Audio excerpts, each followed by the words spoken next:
Hello everybody, this is Glenda with AKA GK Fralin of Friendly Community.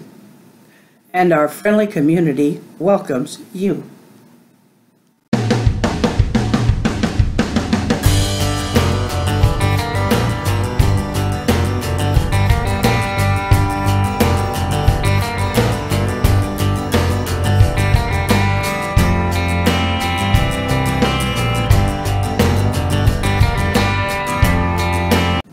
This is the second part of Jim Baker's Blue Jay Yarn by Mark Twain. I left off with the bird going for more acorns, and I'll start just about there, and so that there's a little bit of a reminder, and then I'll go on from there and finish the story, and I think you'll enjoy it. If you have not seen part one, I would suggest that you leave now and go back and listen to part one, so that this will make a little bit of sense. He fetched another acorn and done his level best to see what become of it, but he couldn't. He says, "Well, I never struck no such a hole as this before. I'm of the opinion it's a totally new kind of hole." Then he began to get mad. He held in for a spell, walking up and down the comb of the roof and shaking his head and muttering to himself. But his feelings got the upper hand of him presently, and he broke loose and cussed himself black in the face. I never see a bird take on so about a little thing. When he got through, he walks to the hole and looks in again for half a minute. Then he says, "Well, you're a long hole, and a deep hole, and a mighty singular hole altogether. But I've never started to fill you, and I'm darned if I don't fill you, if it takes 100 years. And with that, away he went. You never see a bird work so since you was born. He laid into his work like a field hand, and that was he hove acorns into the hole for about 2 hours and a half. Was one of the most exciting and astonishing spectacles I ever struck. He never stopped to take a look any more. He just hove them in and went for more. Well, at last, he could hardly flop his wings, he was so tuckered out. He comes a-drooping down once more, sweating like an ice pitcher, drops his acorn in and says, "Now I guess I've got the bulge on you, but this time." So he bent down for a look. If you'll believe me, when his head came up again, he was just pale with rage. He says, "I've shoveled acorns enough in there to keep the family 30 years, and if I can see a sign of one of them, I wish I may land in a museum with a belly full of sawdust in 2 minutes. He just had strength enough to crawl up onto the comb and lean his back against the chimney. And then he collected his impressions and began to free his mind. I see in a second that what I had mistook for profanity in the mines was only just the rudiments, as you may say. Another jay was going by and heard him doing his devotions and stopped to inquire what was up.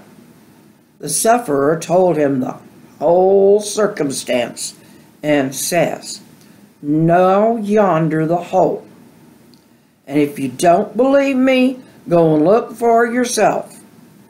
So this 24 a tramp abroad fellow went and looked and comes back and says, "How many did you say you put in there?" "Not any less than 2 ton," says the sufferer. The other jay went and looked again. He couldn't seem to make it out, so he raised a yell, and 3 more jays come. They all examined the hole. They all made the sufferer tell it over again. Then they all discussed it and got off as many leather-headed opinions about it as an average crowd of humans could have done. They called in more jays, then more and more, till plenty soon this whole region appeared to have a blue flush about it.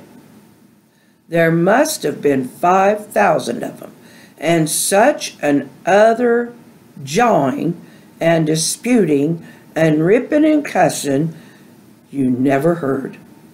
Every jay in the whole lot put his eye to the hole and delivered a more chuckle-headed opinion about the mystery than the jay that went there before him. They examined the house all over, too. The door was standing half open, and at last one old jay happened to go and light on it and look in. Of course, that knocked the mystery gallery west in a second. There lay the acorns, scattered all over the floor. He flopped his wings and raised a whoop. "Come here," he says. "Come here, everybody. Hanged if this fool hasn't been trying to fill up a house with acorns." They all came a-swooping down like a blue cloud, and each fellow lit on the door and took a glance. The whole absurdity of the contract that this first jay had tackled hit him home, and he fell over backwards, suffocating with laughter. And the next jay took his place and done the same. Well, sir, they roosted around here on the housetop and the trees for an hour and guffawed over that thing like human beings. It ain't any use to tell me a blue jay hasn't got a sense of humor, because I know better. And memory, too.